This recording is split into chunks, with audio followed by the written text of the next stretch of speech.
So we're talking about first contact, and we're talking about how a fifth-dimensional starship, such as the starship Athena, can enter the solar system, and whether or not it would be affecting vibrationally the planet, or even the solar system. You have to remember that any deviation in the gravitational field of the solar system, even a small deviation of any planet, can dramatically affect the whole solar system. The solar system is involved in a very delicate balance. And even, for example, the throwing off of Neptune off of its course, which is one of the outer planets and very far away from the Earth, could potentially have an effect on Earth and dramatically change the Earth's environment and weather patterns. And we're talking about less than a 1% deviation in the gravitational energy field of that planet.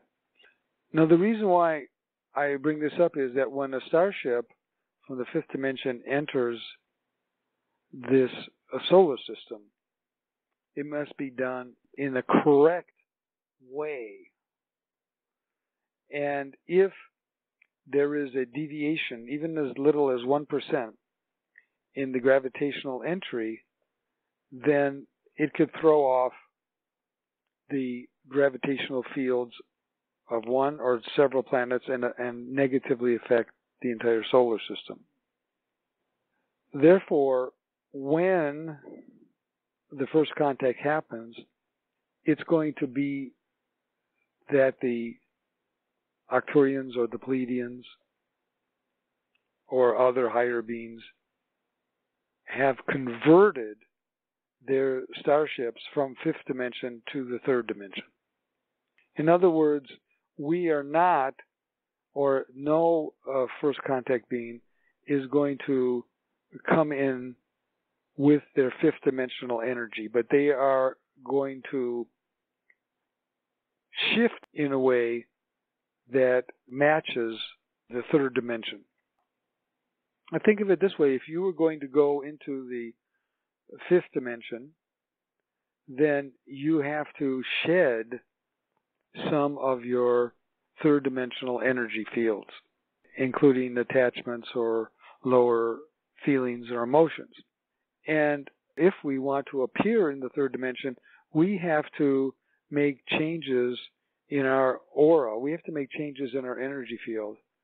And in some cases, these changes involve coming down in a special ship, and the mothership would remain in a place, such as the Jupiter corridor, because the Jupiter corridor, it has a special corridor of light that is protective of the gravitational entry distortions that could be caused by other extrasolar ships entering the solar system.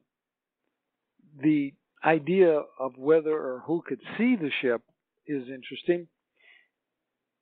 When the Pleadians visited Billy Meyer many years ago, they used a technology in which only Billy could see them.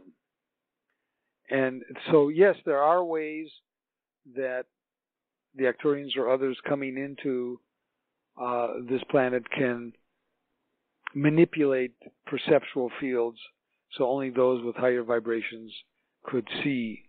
But I would tell you that if there's going to be a first contact for the planet, then that cloaking technology, perhaps we can use that Star Trek word, would not be used, but that everyone would be able to see our ship. But again, we would not bring the mothership into as part of our first contact, but we would bring in a special adaptive ship for the third dimension. I do want to tell you that we have adapted our starship with the name of Athena, and you know that Athena is not an Arcturian word, but you may ask, and I will use this time to answer the question of why we use the word Athena. Athena is the goddess of wisdom in ancient Greek mythology, and we are using our starship in its true mission, which is to spread spiritual wisdom throughout the galaxy, and in particular to the planet Earth. The other people that you mentioned, the Sirians, the Andromedans, Orions, they all have ancient genetic connections to the Earth and to many other planets in the galaxy. But no, not all of the ancient participants or visitors to the Earth throughout the centuries or millennium will be participating in the first contact. The first contact, from our standpoint, has to be a simple and direct contact without bringing a lot of different races from other galaxies or this galaxy. And it should also involve a recognizable ascended master who has been on this planet and is already well known. The purpose of the first contact is to create peace and spiritual advancement, and not to be involved in fear. There are some circumstances in which the mothership can come around to the Earth, especially to the North Pole, because geomagnetically the North Pole contains the proper energetic gravitational field that would allow our ship to appear. And if our ship would appear, think about it as shimmering. Think about, and this may explain to you why some of these UFO encounters or sightings are short-lived. In other words, they are appearing and then they disappear. I think you could use the analogy of the shimmering, that we can shimmer from the fifth to the third, but that we would hold that shimmering for a brief period of time and then come back into the fifth. You think about shimmering going from the third to the fifth, but we also know that you can shimmer from the fifth to the third.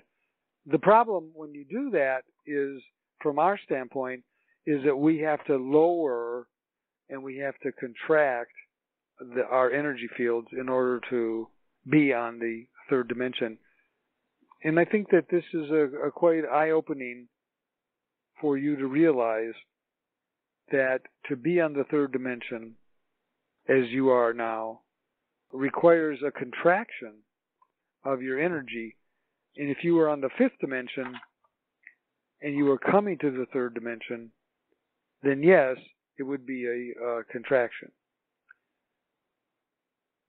There are protective energetic corridor walls and yes, we would be considered parking or holding our starship Athena in the Jupiter corridor. And we would not bring the whole ship, because the ship is miles and miles in diameter, and it is very possible that if we were to appear on the third dimension in some particular airspace, that there could be missiles sent at us. We are very much aware of the aggressiveness and warlike attributes of your world, and we would not appear that close to the Earth in a third dimensional form in a large mothership.